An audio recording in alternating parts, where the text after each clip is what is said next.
by a pitch. Every one of those batters had a 2-strike count. And that's after he struck out Tyler Bell to start the game. So you would have thought Cade Cross would feel pretty good about himself and just got in trouble and hasn't been able to work out of it. More 2-strike magic. Not chase that one, and it's 2-2. There's another 1-2 fastball. We've seen that a lot in this first inning by both teams. And again, I love it because as a hitter, you're thinking all kind of different things, and that's the time to zip the fastball in there when that hitter's sitting back on the off speed. Crossland trying to work out of this jam he got himself into. Upstairs, full count. Love to get a ground ball here. Get out of this. 27th pitch of the inning. On the way to Caius Gargett.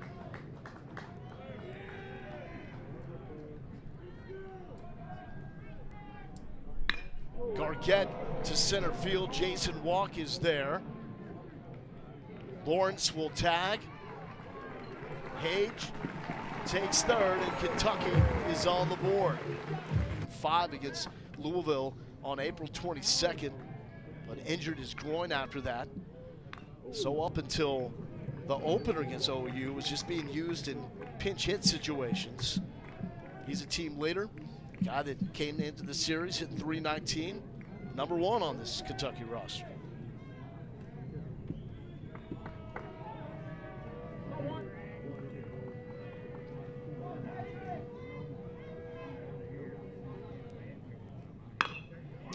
This is hit to right field. Sam Christensen trying to come on. He will not get it. It's over his head. 1 run scores. Gargett is booking it from first base, and on his way to third is Herrera. He's in, and the Wildcats do it again.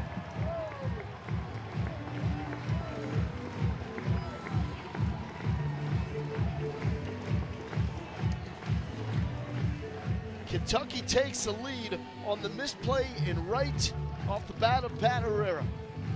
Well, the misplay came second. The first thing was the read. Sam Christensen had a tough time reading the fact that that ball got in on Herrera and was just able to put it into right field. And late, it scores the first run. Cole Hayes gets over to third base. You know, I mean, just the base running by both sides have been great, and we're still in the first inning.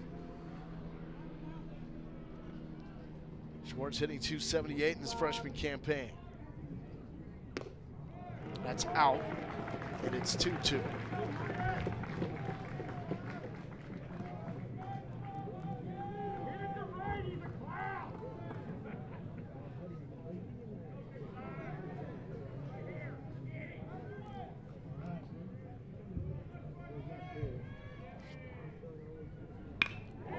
Hit well left field. This is down. Kentucky scores again. And Schwartz has himself an RBI single to left. 4-2 Wildcats. And there's the punt. Good call. And pushes this one to Branch at second. It's close. Well, the foot was down. Got him in time. Okay, that completes everything we needed to see from Kentucky in this first inning. Nostradamus here. And it looks like Mingione does want to challenge the play.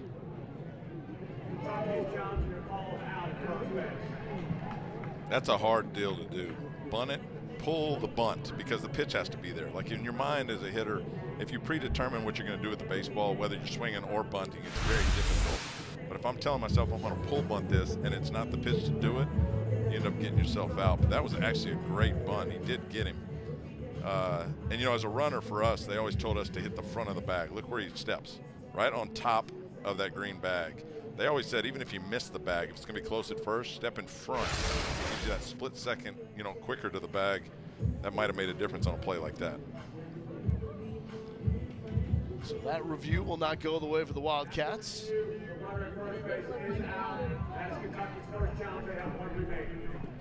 But I think Mingione will take the overall results from that first inning. Did overturn it, so they saw something we didn't. Sam Christensen, it's now 2-2 against Nick McKay.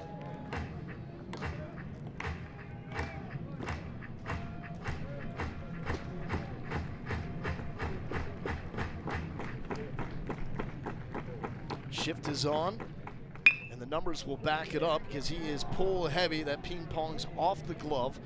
of Luke Lawrence. And hitting through the shift with the deflection is Sam Christensen. These are the projected Manon. And he's down 0-1 to Nick McKay. So if Oklahoma does have a chance to be one of those top 16, this is a series they gotta have. They've got 5 more games. 2 more here, and then they finish with Texas at home, which is no picnic. Yeah. But they definitely have an opportunity to host a regional as a top 16. Oklahoma won't make the top 8, but you know, and hosting's huge. We see it. Like Arkansas, for example, they're 30-3 at home. Yeah. LSU is 11-2 at home in the SEC. So home field advantage matters. Bell will not make the play in time as Hamlin has himself an infield single. Wow, does that pickoff hurt now? Oklahoma's already had the misfire at third base where he left early, and now they had a pickoff. When we talked about great base running, now it's hurt Oklahoma. It had first and second, nobody out, instead just first. Scott Mudler stands in 0 for 3 in game 1. Drew a walk, struck out.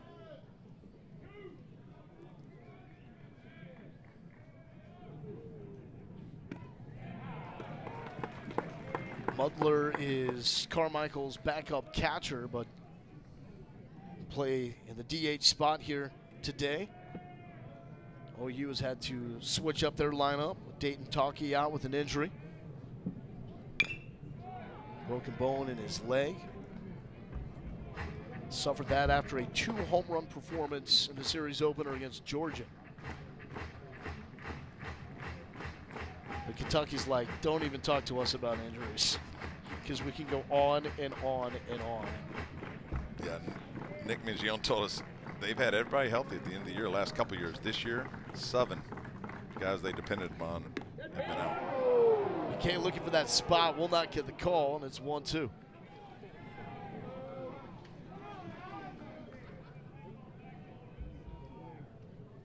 Last pitch against Mississippi State went 6. Actually pitched well outside, allowing the 3 home runs in the first 3 innings. He was able to work through that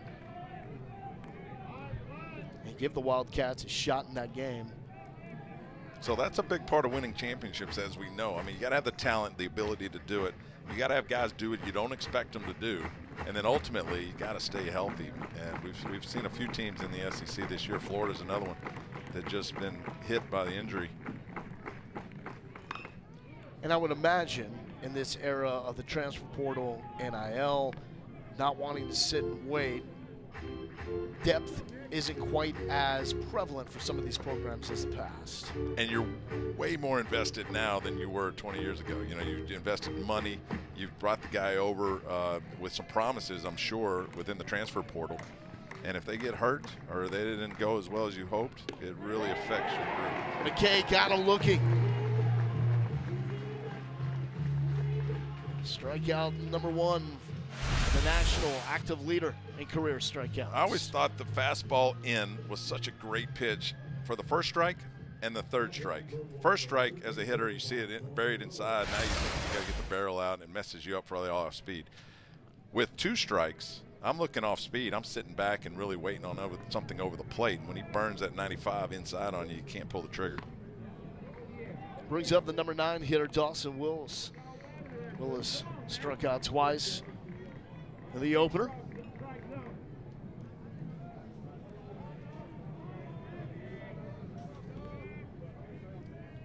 But has some wheels, 15 stolen bases, so he needs to put this thing in play to make something happen.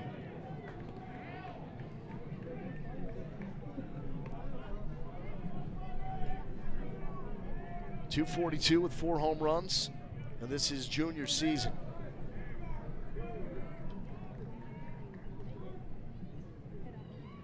JUCO transfer out of the state of Louisiana. Looks at strike 1. It's 2-1. From Ruston, Louisiana. Hour down the road from my house. We had some battles with this group. His dad, Chris, the Willis family, and 10-year-old travel ball. 10-year-old travel ball. That's the peak of travel ball. Absolutely. This one is lifted to right field. Ryan Schwartz will camp under it. and able to make the play.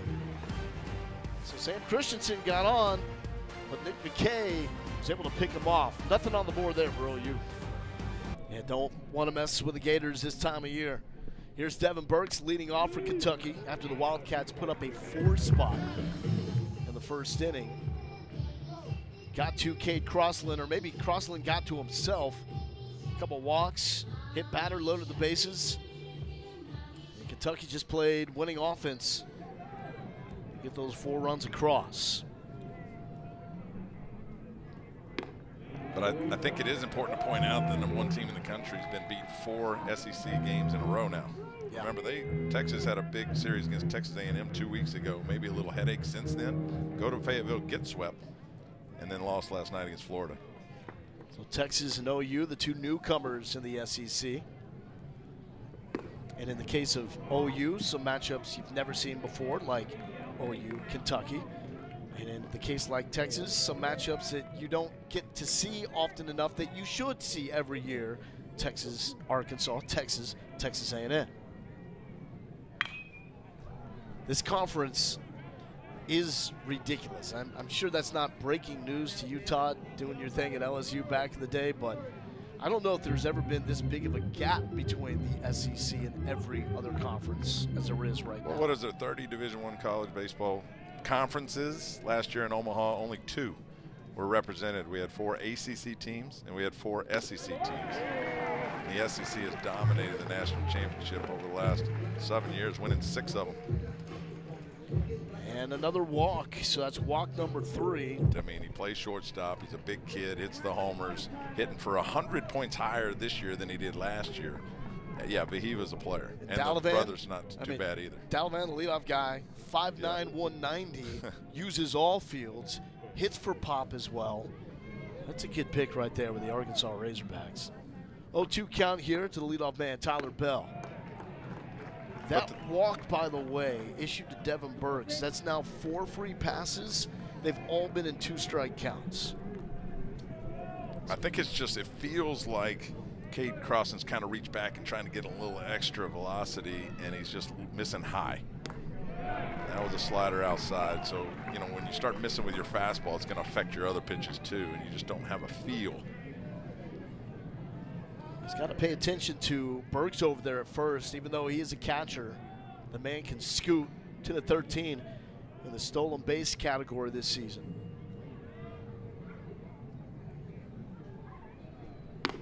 Upstairs, full count. There's that high fastball again. He's just trying to overthrow, it seems like. Now, Skip Johnson's one of the best, pitching coaches. He sees that. That might have been part of the conversation last inning, but there's activity up in the OU bullpen. Now 5 full counts for Cade Crossland. This at-bat will continue. Gavin Jones is up for OU. He puts himself in these high leverage pitch counts like 3-2. You have to throw a strike, and not only that, everybody in the ballpark knows a fastball's coming because he struggled with his command.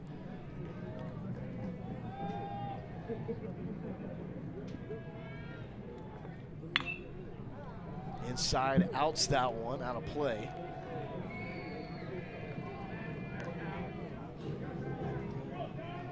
You know, what can be a left-hander's biggest asset can also be his biggest liability. So he's staring down Devin Burks, who can run, leads the nation in stolen bases for catchers.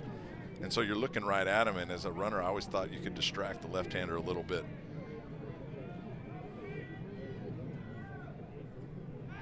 And there's a throw over to check on him. Trips you up a little bit when you look at a catcher and you see stolen bases like that. And he can move. Big lead there at first base for Burks. And that hits him. And so now Kentucky is 1 shy of the program record for most hit batters in a season. And that is yet another free pass issued with 2 strikes. So you walk the 9-hole, that's the first problem. And then you hit Tyler Bell, who you struck out back in the first inning. And you see right there, that's it. You know, again, when you lead the league in hit by pitches, you think they do something special. They really don't. You know, they don't lean over the plate. They're not inviting fastballs middle in, but they just don't move. And, you know, a lot of guys can avoid pitches like that. They stay in there and take it. Infield is now in for Luke Lawrence. It was the first batter that Crossland walked. The bunt is skied, which is not what you want to do, right into the midst of Crossland. So I've always thought everybody knows you're going to bunt, especially if you're Kentucky. And so get it squared around early, put the barrel at a little bit of an angle. So if you do foul it off, you don't pop it straight in the air. But the main thing is getting set up. If you're trying to trick everybody and be quick about it, that can happen. And so watch, all within one motion, he turns, and it was a high pitch, so that's a tough one to bunt anyway. But there's some things you can do as a bunter that make a difference. Which is interesting because watching Kentucky, when they sack, they typically show pretty early. And now you got to mess with Cole Hage. And you know what's amazing? Again, 20 years ago, we didn't even practice bunts. You just were asked to do it, and you did it. So now, but nowadays, you'll see in batting practice, they're behind the screen. They might get 50 bunts in every player. So they've definitely worked on it. 1-0 here to Hage. Runners are going. The double steal will work. Burks takes third. Bell takes second. That was the makeup for not getting the bunt down. So now they're in a similar position as if he got thrown out. And what a great job by Burks. We told you he's got some speed for a catcher. And with the right-handed hitter just distracting Carmichael enough not to be able to make an accurate throw to third base.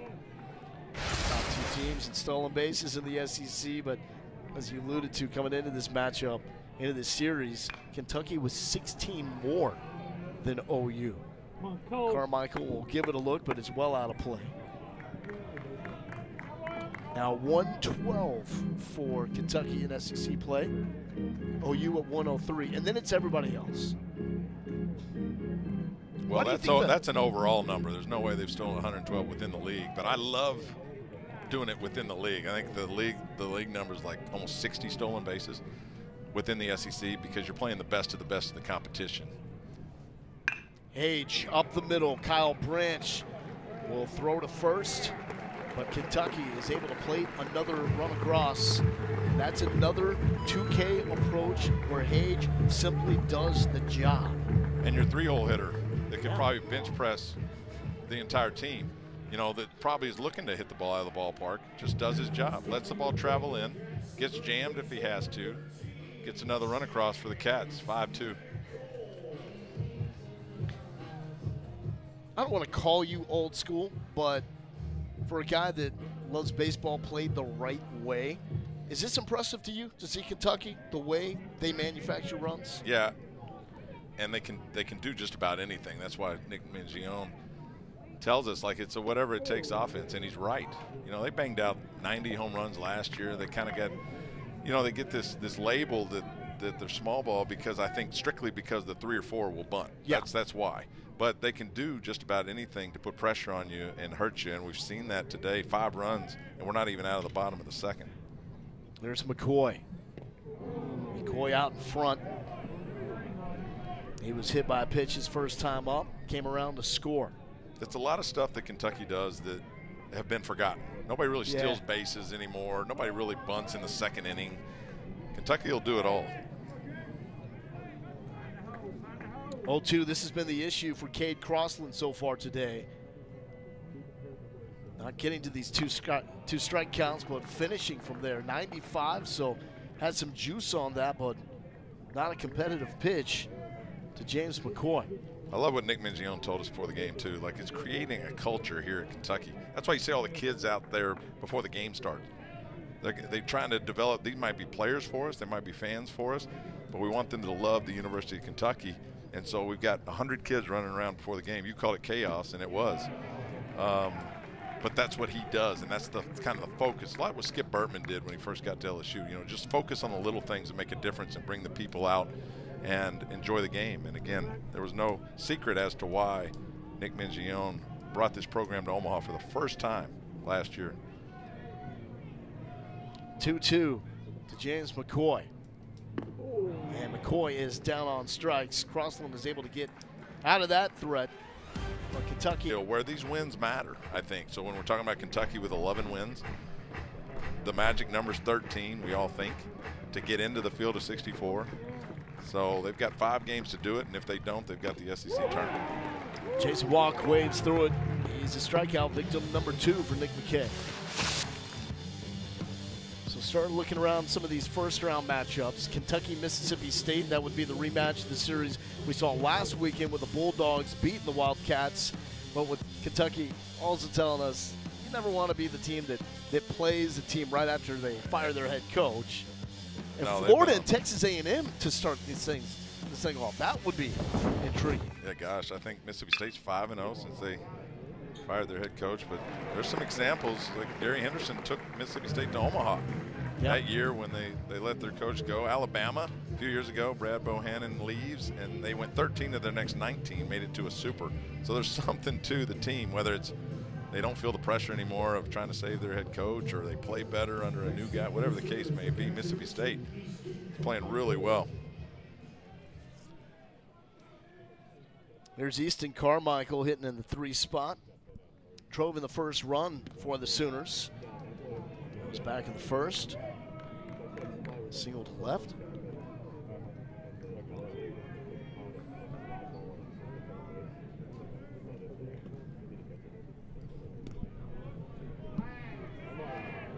Able to get it right under the glove of Tyler Bell, the star freshman shortstop. Nick McKay, 7-year veteran of college baseball. That's 7 years. You got to be old in this game now. That was the old Cops from Arkansas a few years ago. 7 years. Yep. Into the mids of Caius Gargett. Get you one.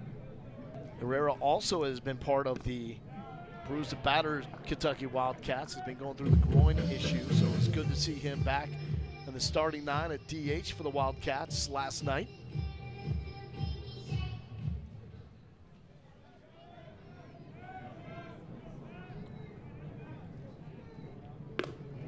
That's in there for a strike. It's 2-1. And we asked Coach Mingione if there was one particular player that really illustrated just what this team has had to work through. He said it's not really a player, it's position on the field as this has popped up. Christensen nearly had a miscommunication there with Kyle Branch. But Mingione said it's the position of third base. They've now played 5 different players at third base. You don't do that. You don't have the depth to play 5 guys in a spot like that. Yeah, I mean, it's a function of what you have to do, and that's been a spot that, you know, Gargett's done a fine job. He only made the 2 errors in the short time that he's been over there, but sometimes you have to, you know, pivot.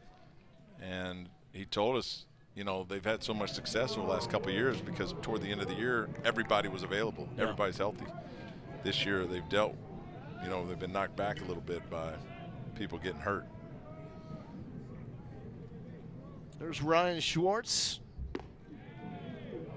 Drove in a run in the first inning. A well-hit ball to left field. 297 on the season. Freshman out of Indian Trail, North Carolina. That's going to be another knock, and it's past Jason Walk. Extra bases galore. Schwartz, like it's the Derby, to third base. Will he be held there? Yes. And a triple for Ryan Schwartz. His second knock of the afternoon. That's the second time we've seen Oklahoma let an outfielder let the ball get behind them. Wasn't as much fun, but they have way more fun now than we did. You know, they hit the doubles now, and they make some movement or gesture. Yeah, they got all that, and so it seems simple enough. But we just never thought to do it. So the 10U travel team, did you allow them to do the double sell? We did dance, you know, with the little kids, man. We tried to. Now that we really tried to make it fun for them because there's a high quit rate of kids playing this game because it's a failure sport. You know, you strike out 3 times in a day, you don't want to play anymore. Man, if you just stick it out and keep grinding, it is the best sport there is. Well, and that's my point, is it is a failure sport. If you understand that, then you know that the successes are so much more fun because it just doesn't come around that often, and you got to fight through this thing, and at some point, everybody is going to fail. And if you know that, it keeps you in the game longer. You talked to these two head coaches, and they truly understand that, and they have great backgrounds that allow them to bring out those life lessons in the game of baseball. Well, so for Mingione, I made the comment to him, it's like talking to Augie Garrido again. And then for Skip Johnson, he coached under Augie and learned a lot from Ken Ravizza, who was, before his passing, one of the best minds in terms of the mental side of the game of baseball. And Skip Johnson knows perfection. He's had 10, he's told us, 300 games in bowling. And he's more proud of the 2 800s he threw in 3 games of the bowling. Now, I don't know all the bowling lingo, but talking to Skip about that and then translating that to his pitchers, you know, about dealing with pressure, about loosening your grip, certain other things that he can you know, carry over to his pitching staff from what he did all his years of bowling. That's in, and it's full count. Gavin Jones to Tyler Bell. It was his dad that raised him bowling, and until his father's death in 2011, every time that Skip would bowl a 300, made sure to call his pops, and Dad was always proud.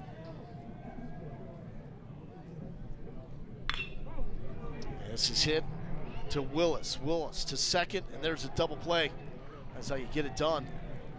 And so there would be money riding on some of these games that Skip Johnson himself had laid down. And the message was, believe in yourself.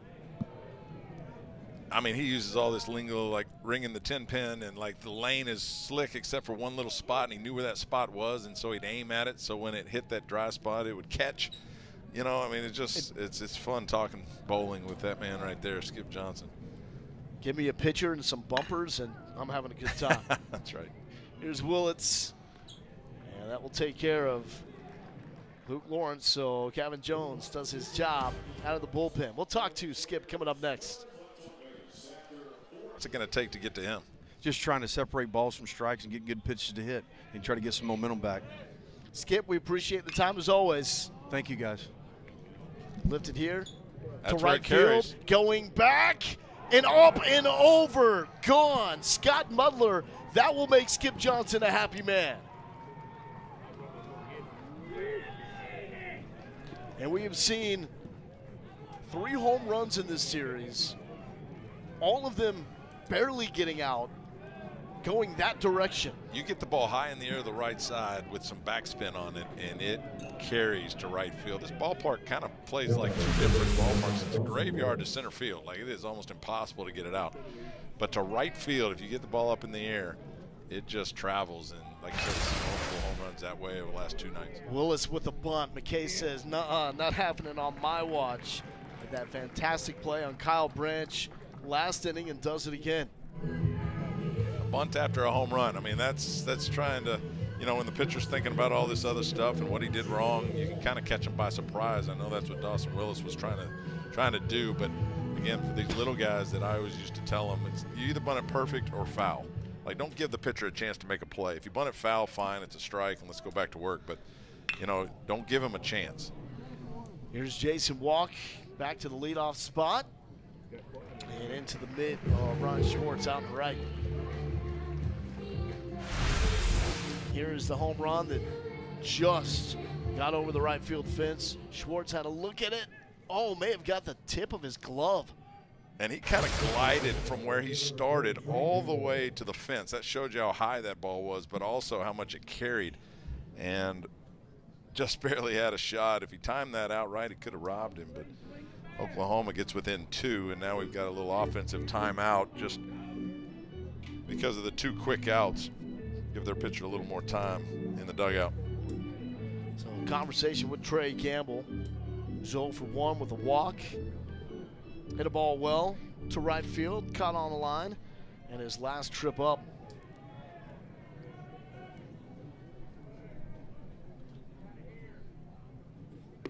Would you categorize this park as more of a pitcher-friendly park in terms of the other ones in the SEC? With 8 sites, and the winners of those supers moving on to Omaha. Laced, but a good adjustment by Campbell out in left field. That is a tough read, tough catch to make, and Gamble did it like a champ. It shows you kind of the unfairness of baseball. Like Yeah. Cole Hayes ripped that ball. So number one, it's right at him. You don't get the hit. And I would say that ball was hit harder than Mudler's last inning that went out of the ballpark. That ball was hit right on the screws, but right to the left fielder, Gamble. Let's play on the run. That will pick up a pitcher's confidence like Gavin Jones. Here's James McCoy. Last time up, went down as a strikeout victim against Cade Crossland. One of the few dual threats we have in college baseball. Yeah. Pitches also. Has not pitched quite as much since he's been needed more in the lineup and defensively now with the injuries that Kentucky has gone through. He played a mean first base last night. Something probably is not talked enough about when you have an elite defensive first baseman, what it does for the rest of an infield. Saves a lot of errors, yeah, for sure. And this turf, you know, it was much, you're not going to catch a seam and a bad hop on this turf because it gives, you know, and so it's less difficult. I don't ever like to use the word easy in baseball, but it's less difficult to play defense on this type of turf, which is becoming more and more common throughout the country.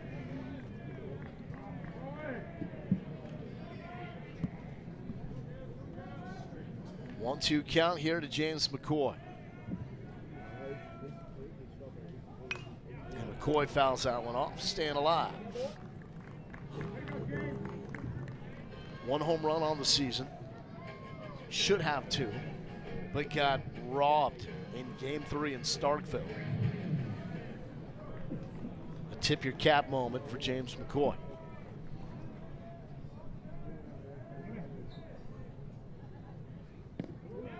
That's off his foot. Is that the record? And that has tied the record. Hit by pitch, number 131. What are we at now? Right in the foot. Back foot, and he just didn't move. And again, the difference is not that they're leaning over the plate. They're just, he actually looked like he almost tried to play soccer with it. But it's always been incredible to me, the hit by pitch, because it's not that Kentucky's doing anything crazy, but they're going to sit in and take it, and it is an abnormal amount of hit by pitches by this Kentucky offense. So 131 on the season puts them 1 from tying the record. So closing in so quickly, and so many of those hit by pitches are with 2 outs, and it's something that catches the attention of SEC coaches. Talk to enough of them, and won't name names, but there are plenty of coaches in this conference where that gets under your skin. And there it is. Now it's a record, and back-to-back as Gargett wears 1. I think there's an element of it that if you are closer to the plate, or maybe your shoulder, your elbows are leaning over a little bit more, that the pitcher wants to establish the inside corner, and so they're going to throw it. And when the pitcher tries to throw inside to a hitter, I think they try to get a little more behind it, try to throw it a little harder, and that's what ends up being the hit by pitches, and you just lean into it. Now, you're not allowed to lean into the baseball, but they don't move, and wow. Yeah, or you can turn, but just make sure you're not bailing when you turn. But they lead the league every year, so yeah. it's like a talent, is it? I mean, they practice it, like you mentioned. They get wiffle balls, and it's intentional. That's right. And anytime you have something that can get into the head of your opponent, that's a win before you even step on the field. They know that's Kentucky's brand of baseball. You have to be aware of Kentucky. And that's what I was trying to say. Like, it's almost like they try to take it away from you. Like, we're going to be kind of closer to the plate than we would otherwise, so I'm going to throw that fastball in there and get you off the plate, and you end up hitting them. It's like, go for it. You'll help us if you do. And was that the pitch clock violation? Let's see.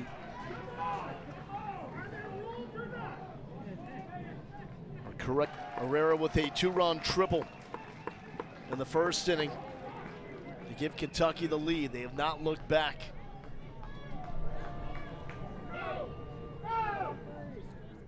Inside, and nearly clipped Herrera there.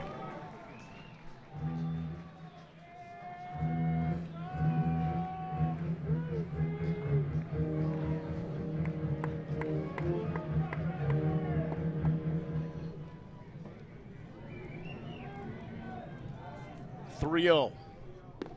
Herrera looks at strike one, and it's now 3-1. And the thought process here is if you take 3-1, you're going to get the same pitch 3-2 because there's nowhere to put him. If first base were open, I'd go after the 3-1.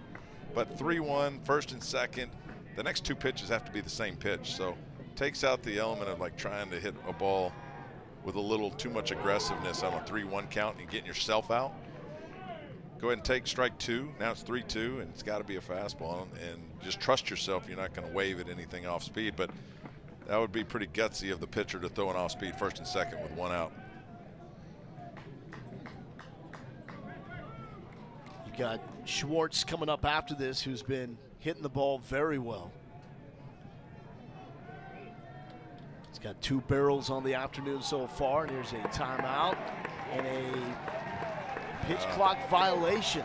So an automatic ball. Wow. And you saw Carmichael trying to get him to step off and do something. The clock was ticking. Couldn't get him to do it, and now they move the runners up with the walk to Patrick Herrera. The free passes so far for Oklahoma in this game has been too much. Once again, that's just what Kentucky does. They get under your skin, they get in your head, and this is going to do it for one this season. Kentucky as a team, 397. That is ridiculous. Outside, and it's 1-1.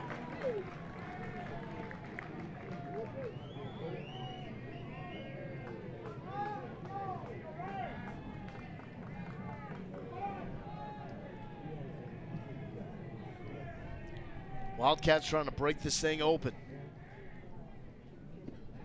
Down, and Easton Carmichael keeps it in front of him. Reed Hensley's almost 80% four-seam cutter combo, on which basically the fastball coming at you at 88, anywhere from 88 to 93, can manipulate the speeds a little bit, and then he'll drop that curve ball. So predominantly fastball curve from Reed.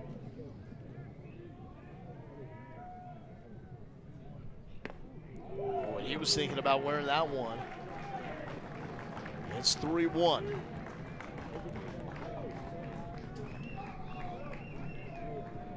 You just want to, as a hitter, you want to make sure it's up. You don't want to beat it in the ground and let them out off the hook by hitting it into a double play. Make sure it's up, try to drive in the outfield. Nailed, and look out. James McCoy He was went on all matrix to get out of the way of that. Oh, this is going to be a great shot. Yikes. He fell into the field of play. You could feel it, you could hear it. Jeez. That's your natural reaction at the plate if you get a ball thrown at you. So that's why you have to practice it, right? I mean, it's the reaction without thinking about it. If you're conscious of it, it makes a difference. But that's what you normally do at the plate. Full count here. Big pitch for Reed Hensley. Won't win this one, over the glove of Willis. 1 run comes around. Here comes Gargett. How about a third? Herrera scores from first. With a grip and rip. Here's Griffin Cameron. Looks at a first pitch strike.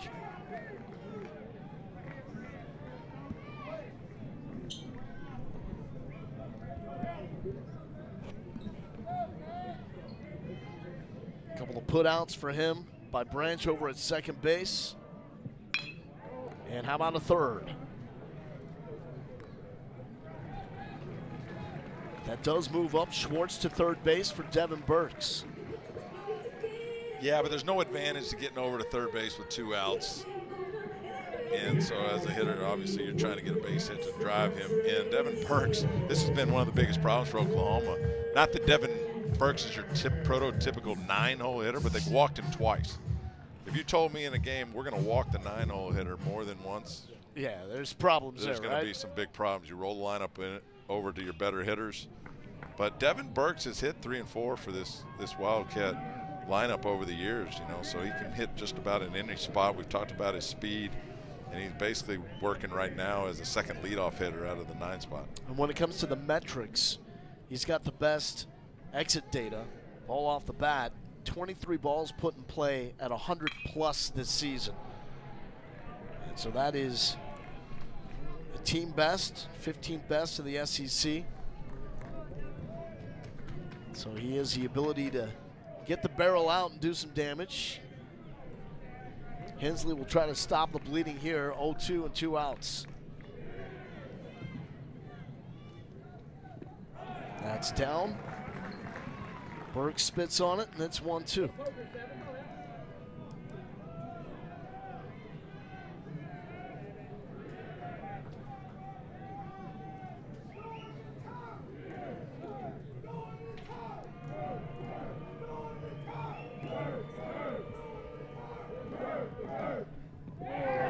Bounced it. Not competitive, not close. Man, new baseball. You really got to trust your catcher to even throw a pitch like that. Nice job by Carmichael just keeping it in front, saving another run. Because if you don't trust your catcher to keep it in front of him, you can't throw that pitch, and you're basically down to a fastball.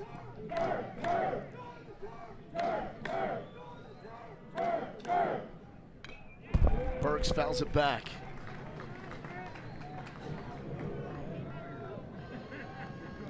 A glance to the dugout. A sign that I got you.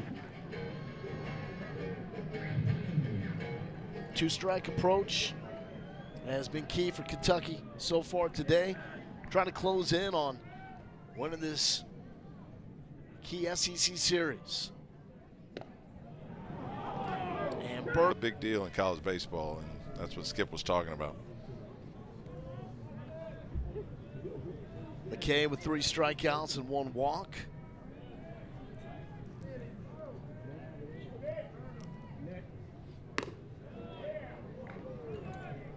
Off the mark there on his initial offering to Jackson Willits.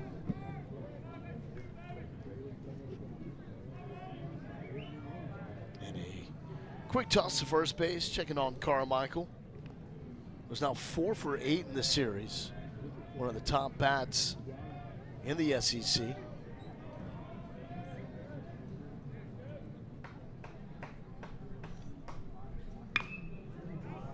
Fouled out of play, right side.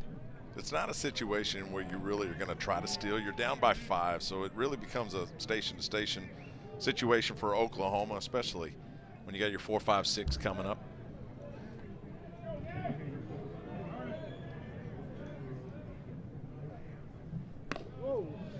Willits showing the patient approach, as he typically does. Hardly ever swings at the first pitch. And sees more than 4 pitches per plate appearance in SEC play. One of the higher marks in the conference. It's a guy that knows how to hit. His dad, Reggie Willits, is associate head coach and hitting coach for Skip Johnson. So he's been around the game a long time. You understand the art of hitting. But also a big difference in understanding and then putting it into practice, which Willits has done at a high level in OU's first season in the SEC. Yeah, Reggie Willits, the dad, over in that dugout, worked in the Yankees organization for a while. Now he's back under Skip Johnson at Oklahoma. And a lot of table talk about baseball in general, what an advantage it would be for any kid, but for Jackson, who is a player, one of the better shortstops we have in the country. And hit well. Schwartz is there, makes the play. Carmichael retreats to first. He's going to bring up Kyle Branch.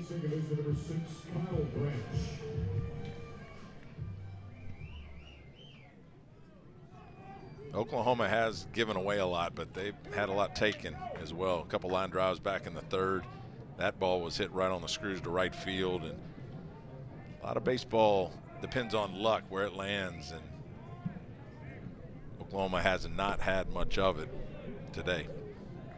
It's been one of those series for Oklahoma. They look good taking the series against Ole Miss. Started good against Georgia, taking that first game. So the Bulldogs came storming back. And that's down to Kyle Branch. Branch tried to lay down a bunt his last time up, but McKay made the play of the game defensively, hopping off the mound. to barehanded and fire to first. And to my point, like Oklahoma's only struck out 3 times in this game. Actually only trails Arkansas and Georgia. So it's not like the power numbers overwhelm you. 30 home runs coming into the series in SEC plays, only 11th, but they find a way to separate balls and strikes, as Skip Johnson likes to say, and just be a pest offensively. That's strike 2 to Christensen. A 390 OBP coming into the series. Trails only Arkansas in SEC play. And they do not swing at bad pitches.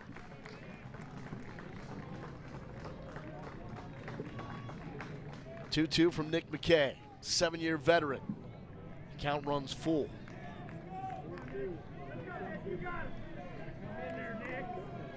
Kentucky does have an arm ready to go in the bullpen.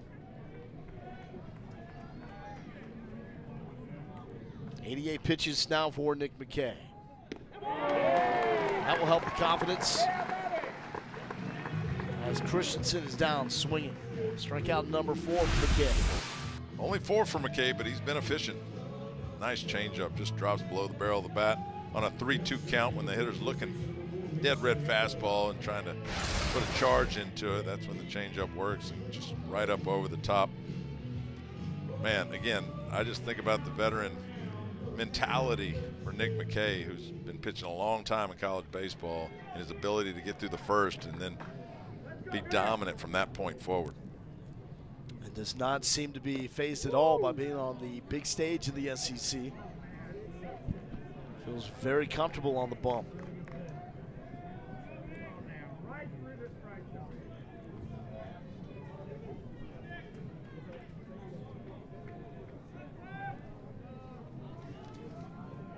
Get to see a young arm tomorrow in Ben Cleaver for Kentucky. Some upside in that frame. A Slim Reaper, as he's known. OU will come back, and they will throw Kyson's brother, Malachi Witherspoon, who has an electric arm. Catch tomorrow's game on SEC Network. Kentucky trying to make it so we're talking about a potential sweep. Got game 1 holding on for the 1-run win. Now a 3-0 count from McKay to Hamlin. In there for a strike. On pitch 93.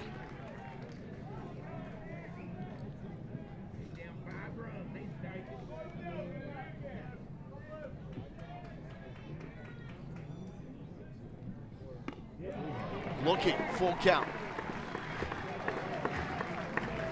Runners will be moving. Ball in the gap, scores them both. And Oklahoma right now desperately needs a big hit with 2 outs. Could be the last pitch of the game for Nick McKay. Trying to end with a statement. He has a chopper to the left side. Forget fields it in foul territory.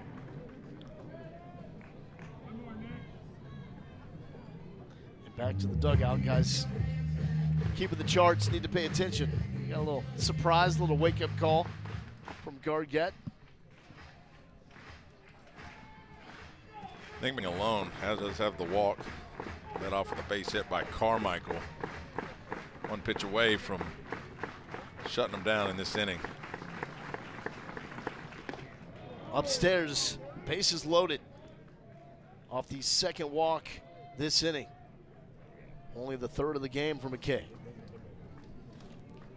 So Scott Mudler, last time he stepped up, took a jet stream to right field and barely got it over the glove of Ryan Schwartz for the solo home run. So that is why that'll be it for Nick McKay. Not going to let him face him twice. Well, McKay has put Kentucky to be a top 16. A little funk, slow it down, Evan Byers, get it over the plate. Strike 1. Yeah, it's tough. You really have to sit back and let him release the ball before you even make a decision or a move. Left side just foul. So what makes it so difficult for a lefty against him? Most everything he throws is moving away from the barrel. That's number one. So again, when I talked about you can't pull it, you really have to look the other way. And he got jammed right there, but you see kind of the approach of looking up the middle, letting the ball travel into the zone. And then Byers throws from that three-quarter angle. So when he lets the ball go, it's actually behind your back and then comes across the zone, and you've got to stay with it the entire way. Outside, and it's 1-2.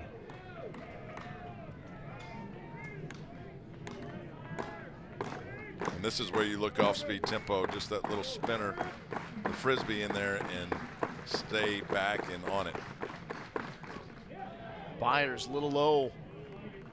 No stranger to these situations, big moments in the SEC.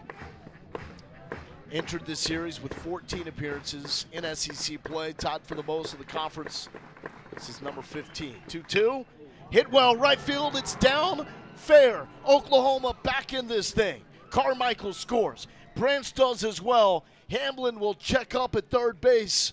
And even though that lefty-lefty matchup favored the man on the bump, it is 2 outs. And that's some of the control that I was alluding to as Devin Berg's working hard for his guy, keeps it in front. That was impressive. I mean, he didn't do the textbook block, but he made it. He made the play.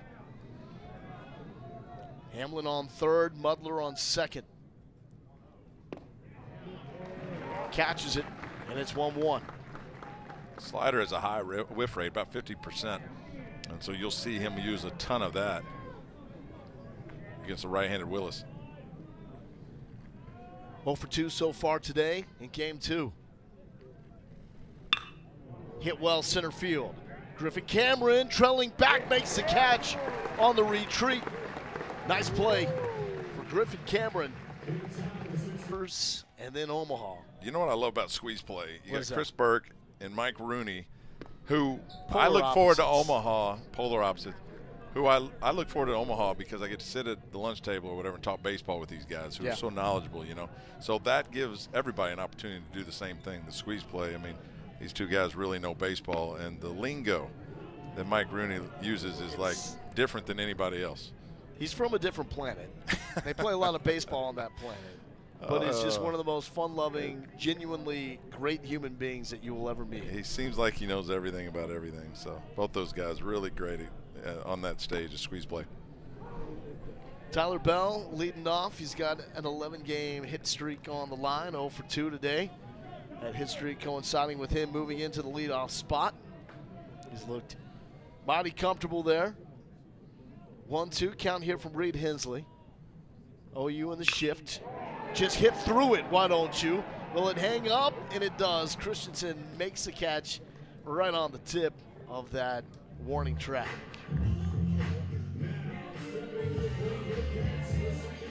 So we start in Omaha on the 13th of June.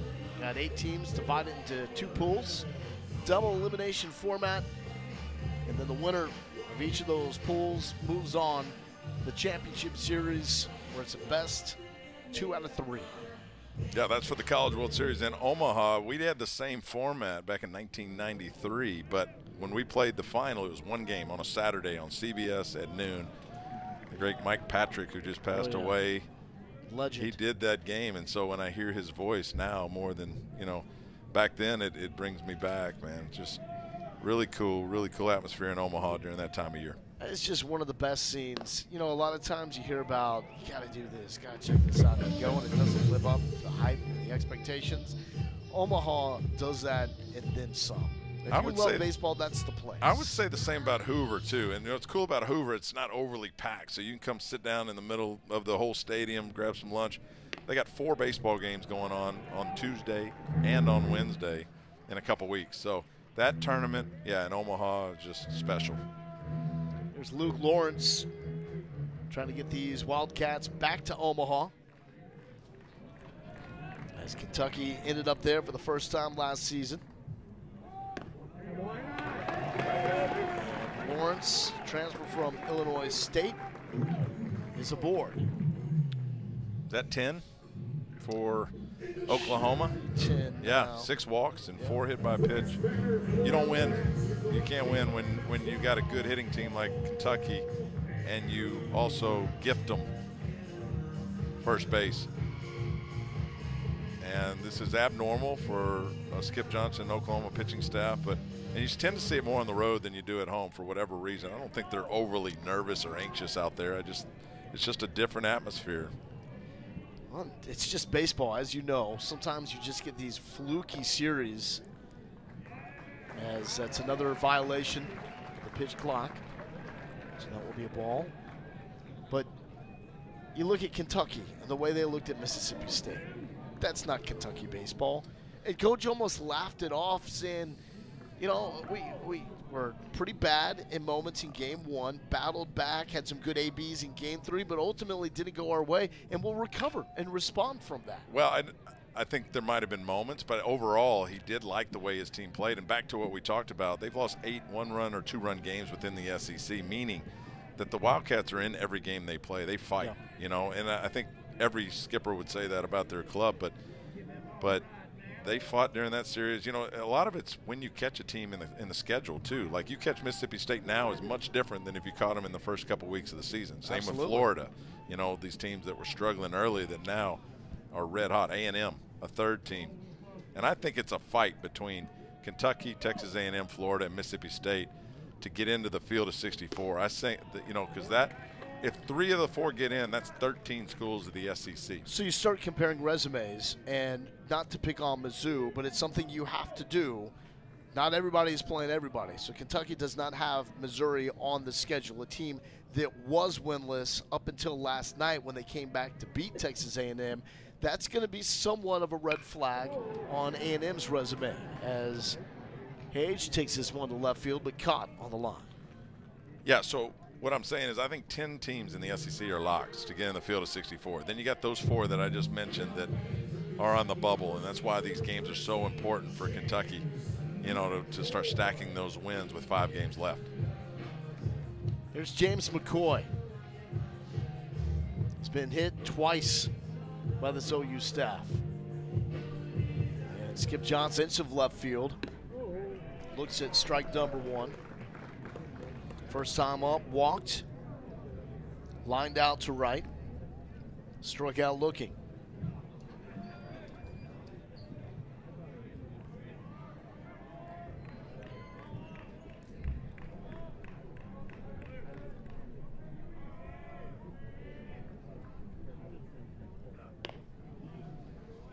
Way out, and it's 1-1.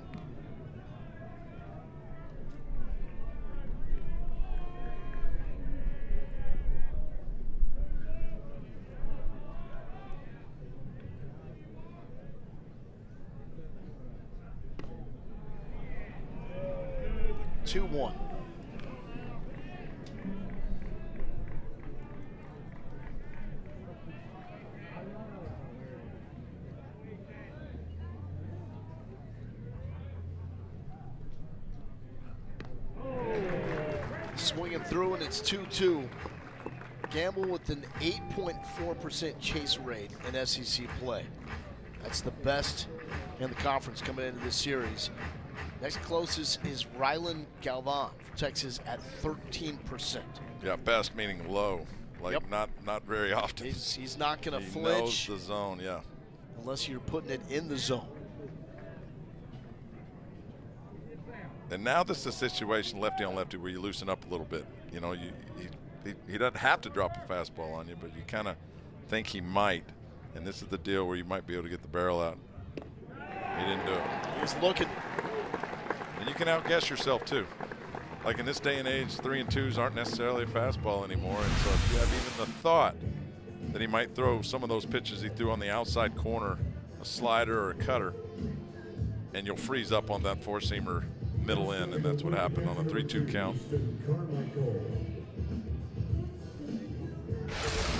To the 3 spot, Easton Carmichael. He's got a couple of singles and he's driven in a run. Impressive player for Skip Johnson. Pops this one up. Burks giving it a look, but it's well foul. So again, a lot of hitting is based on percentages and convincing yourself that that pitch is coming. And if it does, and it's over the plate, you get it, you know, because you, especially if you've seen it before. muscle memory of everything. And if you're wrong, you just take it. And with 2 strikes, you can't afford to do that, so it becomes more reactionary.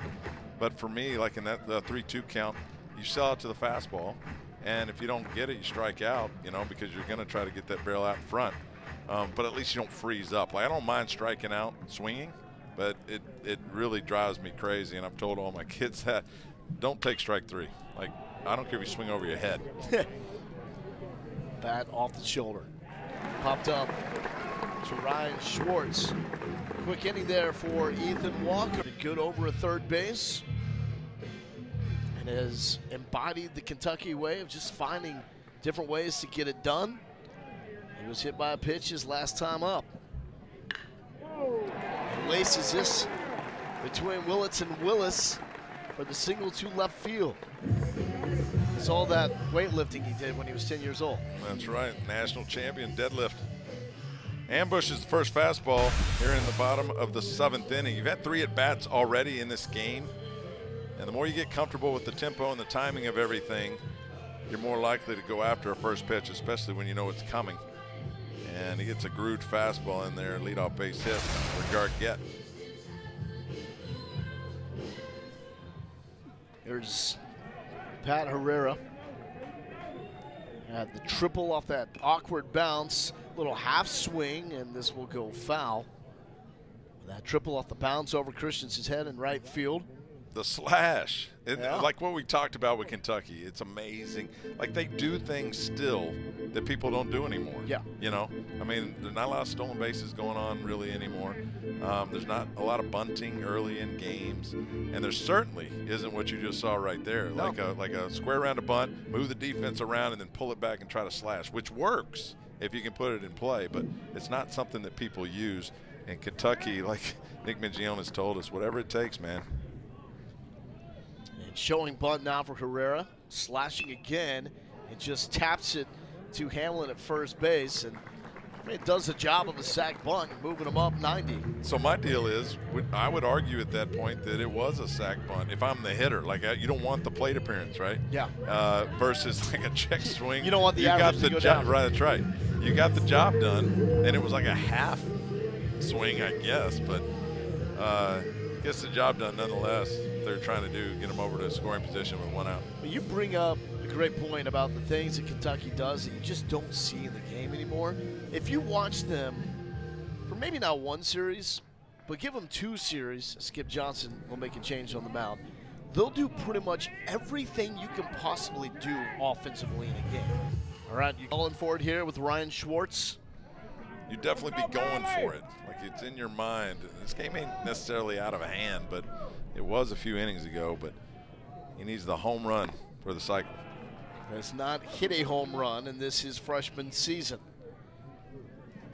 It was a single to left his first time up, a triple to center his second time up, and another double that was a missile to left last time we saw him. He's locked in. And that's up. And he's got a count to do it. Yeah, I think I'm coming out of my shoes on this swing right here. 2-0. First base is open with 1 out, but man, once in a lifetime opportunity.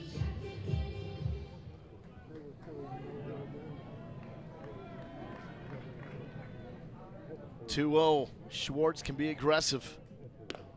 That's not the pitch, the throw back. Not in time, but just enough to say, Kais Gargett, we know you're there. You can run.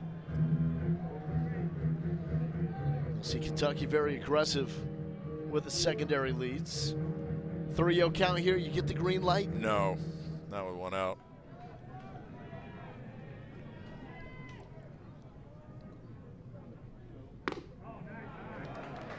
And it's a 4-pitch walk.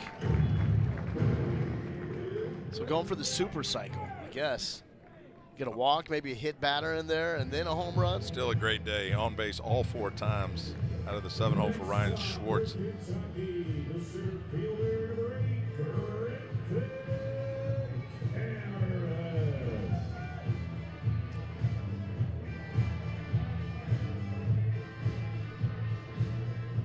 And I always thought this was a good first pitch to swing at. So the pitcher's struggling, just walked a guy on 4 pitches, so he's going to try to correct it by throwing the first pitch fastball. And again, it's percentages. It's not guaranteed, but if I'm Cameron right here, I'm coming after this first fastball. So I'll make a nice play in center field on the run to eliminate OU, getting a couple more runs. Very good defensive outfielder. Offense has been where it's been a little streaky for Cameron. He's had 4 balls over to the right side. None have made it out of the infield. 0 for 3. He is a burner. Yeah, and so hitting's too difficult. So when you kind of have an idea what's coming, you usually jump at it. And after the first ball, now you know that Catalano's going to throw a fastball for a strike. And he takes it.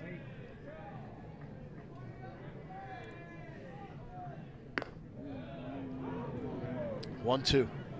Got some ride on that fastball. It says 93. Looks a lot harder than that from up here.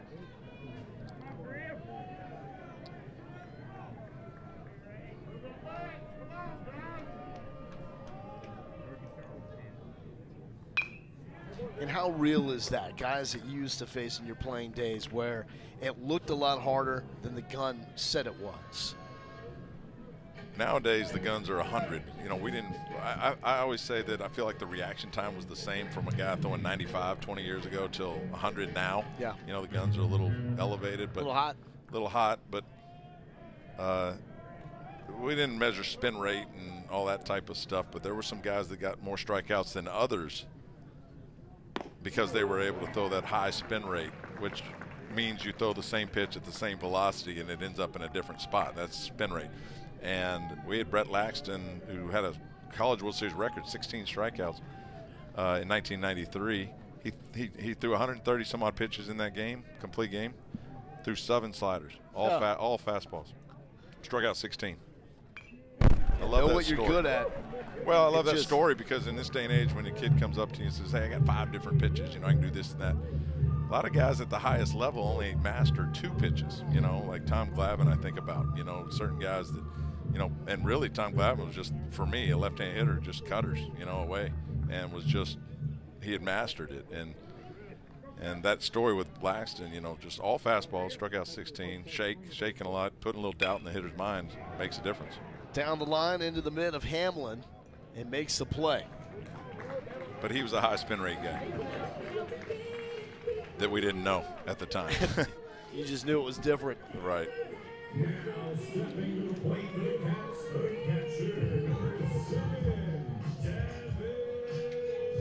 Here's Devin Burks trying to get going. A couple of walks and struck out looking his last time up.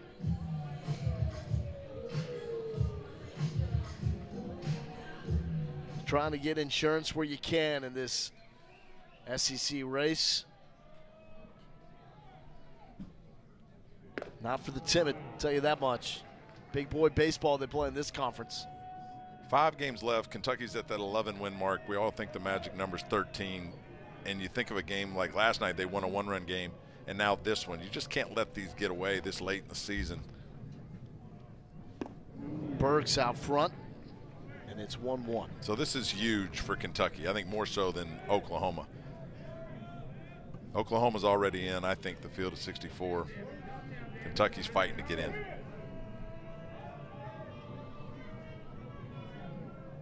One from Catalano to center. Jason Walk, cool, casual, makes it for the Sooners here today. Left 4 on base.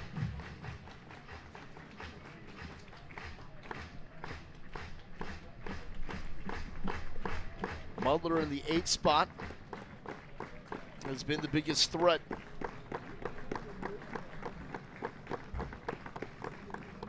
Walker way inside. Looks like that could have clipped Willits. And it did. He's taking his stroll to first base. Now the fans here at UK don't agree, and he's been called back to home. It did not get a piece of him. Fastball just gets away from Walker. No. And it didn't hit him. But you can't walk Willits to lead off this inning. You got a 3-run lead. but don't return the favor by gifting them first base, especially with no outs here in the 8th. Down on strikes, Ethan Walker gets him. That was filthy. And that's the day and age we live in now. We were talking about that during the break. This pitch, 3-2, was almost always a fastball.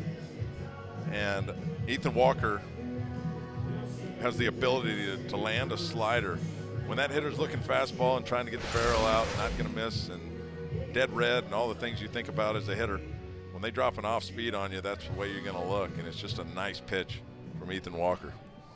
There's Kyle Branch, his first time up, had what we thought was a sac fly RBI to center field. It was challenged and overturned as it was ruled.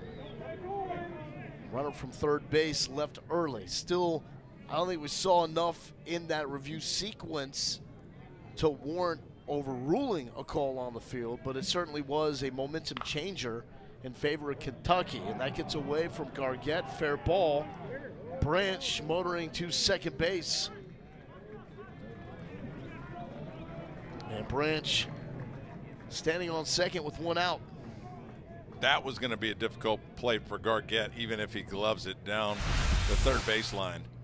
Ball was off the end of the bat, so probably had a little spin to it, and just kind of he overran it a little bit. And even if he makes that backhand play, that is going to be a long throw across the diamond to try to get Kyle Branch, but double for Oklahoma.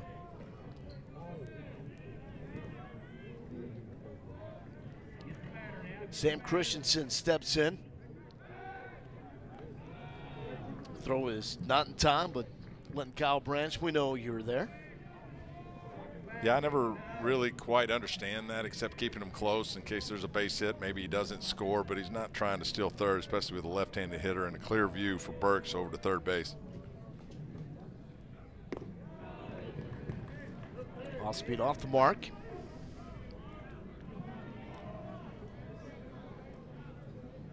Well, Christensen had to learn it the hard way. Had the single his first time up, then was promptly picked off over at first base on the move from Nick McKay.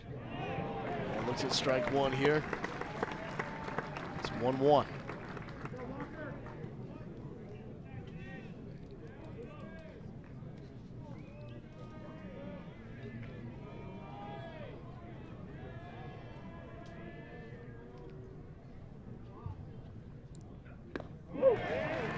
Now 1-2. Good chess match right here. When the hitter's looking for something, you throw something else. And Ethan Walker drops the slider on him. Now as a hitter, you're trying to tell yourself to stay back, and that's when you buzz the fastball. Walker gets his second strikeout of the inning. Same deal. So Christensen's looking for that slider, because that's bright future for Tyler Bell here in Lexington. And Luke Lawrence hitting in the 2 spot. 0 for 2. Has gotten on twice via the free pass, which has been the issue all day for OU. Big cut. That's another one, looks harder than 91. And the reason you swing at it as a hitter, it's closer to your eyes, and so you see it so well, but when it's got any velocity behind it, it's hard to catch up to, and saw that right there at 91, above the belt.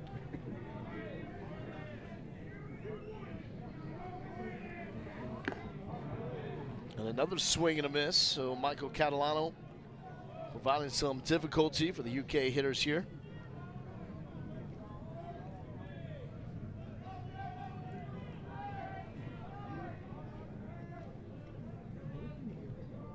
One, 2 to Lawrence.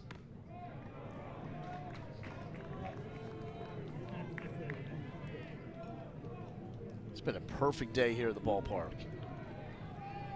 Very nice. I'm surprised more balls haven't left the yard. We've had one, right? One home run? Yep. Butler to right field.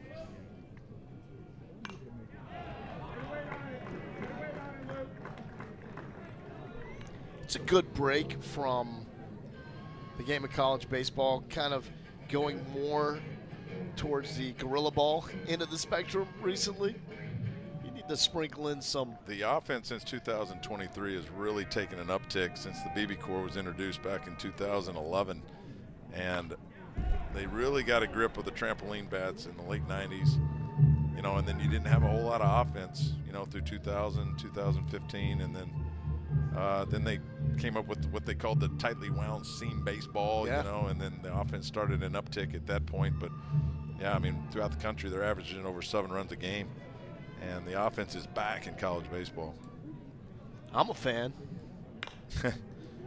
This one is flared, and Willis makes a stop. I think the balance is obviously the biggest thing you're striving for, because when the BB Core bats first came through, I mean, no one wants to consistently go to the park and watch a 2-1 game. And that's what you saw in Omaha for a few years. Yeah. Remember that? It was a graveyard with up there too. With a huge park too. Huge park, and then you're dealing with all that other. I mean, there were 2-1 games and balls getting blistered that weren't leaving the park, and they had to find a happy medium. Seems like they've done that, and we've had some high-scoring games in Omaha the last few years. Here's Hage. It's just good to see him running around, playing the field. He had that massive collision with the left field fence in Starkville. Actually hit the fence twice, and that's a big body that can move quickly. The fence is the only thing that wasn't going to move if Cole Hage runs into you. Yeah. Check swing here. Got a cover, and Catalano does, so good communication there with Hamlin and Catalano. Top of the 9th. Here we go. Kentucky looking for 3. College, we all can relate to that, you know, about what's going to happen. It all can pile up on you where you don't have fun. But the games that I had fun, it translates into playing as good as you can play. I mean, but it's easier said than done. For a lot of these guys, it's coming closer to an end. Kentucky honored their seniors before the start of this game as Mudler goes down on strikes. And not all these players will be as fortunate as you were to play as long as you did in the big leagues. Man, Ethan Walker just blazing fastballs right by.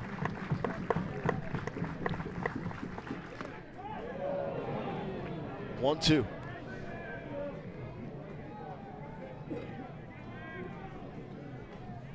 Ethan Walker looking for the put-away pitch.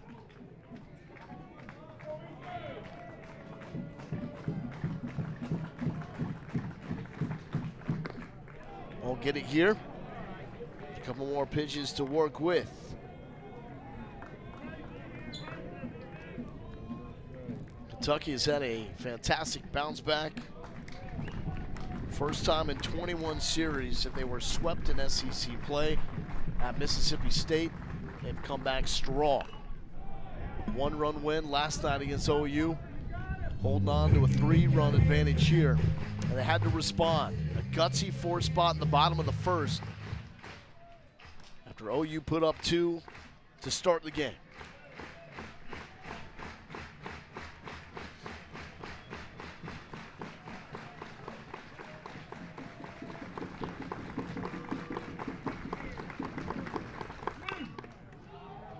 Flared to the right side.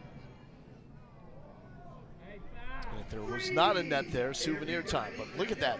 The throng of kids hounding onto that baseball. Some athleticism out there, and the Sooner fan picks it up. Look what I got. You'll remember that forever. Absolutely.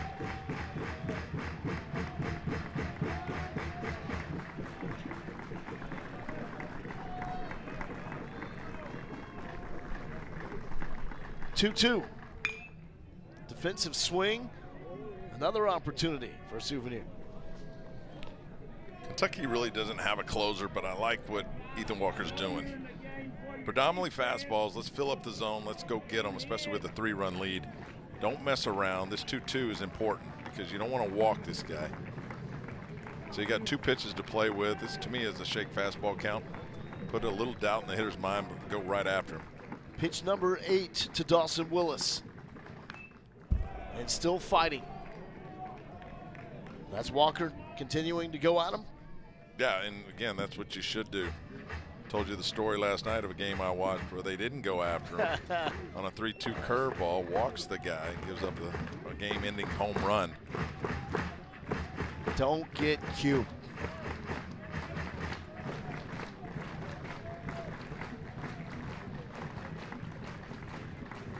Ethan Walker fires, hit well left field. Age has a run on it. He's able to make the play. Kentucky, 1 out away. You just play the odds, and you know we don't do enough of that in baseball now. I mean, if a hitter's successful in college baseball 35% of the time, he's a superstar. So that means 65% of the time we're getting outs. And so I think in this day and age we get a little too afraid of contact, especially late in games like this. Go after him. Top of the lineup and Jason Walk. Here's the first batter Walker faced upon entering the game. Walker's ahead 0-1.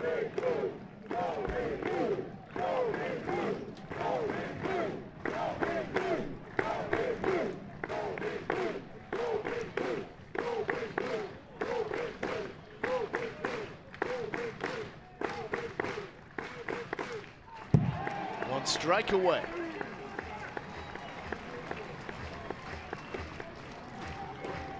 Simon Gregerson last night tried to hold a 1-run lead, did it for Kentucky.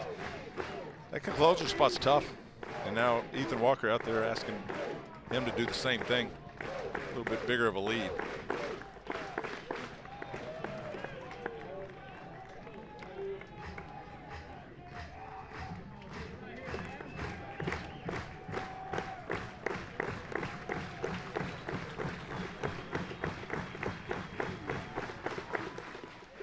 Ball game. Ethan Walker fired up as he should be. He's helped Kentucky deliver a massive